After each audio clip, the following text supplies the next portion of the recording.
नाजरीन, हालात इंतहाई इस वक्त कशीदा हो चुके हैं। इस वक्त आप देख रहे हैं कि पुलिस एहलकार हाथों में डंडे लिए बढ़ रहे हैं। जहां पीटीआई के सपोर्टर्स पहले ही बड़ी तादाद में हाथों में गुलाल लिए मौजूद हैं। इस वक्त सपोर्टर्स को मुंतशिर करने के लिए, पीटीआई के सपोर्टर्स के लिए इस वक्त पुलिस एहलकारान को आप देख रहे हैं कि इस वक्त बढ़ रहे हैं उन्हीं की जानिब। पहले ही वहाँ पर धुआं जो है वो लगाया गया है कि ताकि अगर कोई शेल बरसाए जाएँ तो उससे उनकी बचत हो सके।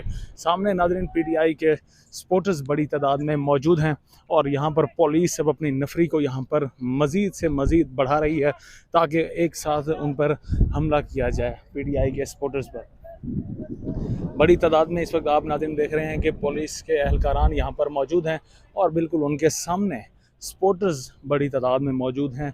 इस वक्त मुल्क के मुख्तलिफ शहरों से सपोर्टर्स ने इस जानिब रुख किया है। हाथों में डंडे इस वक्त लहराए जा रहे हैं सपोर्टर्स की जानिब से।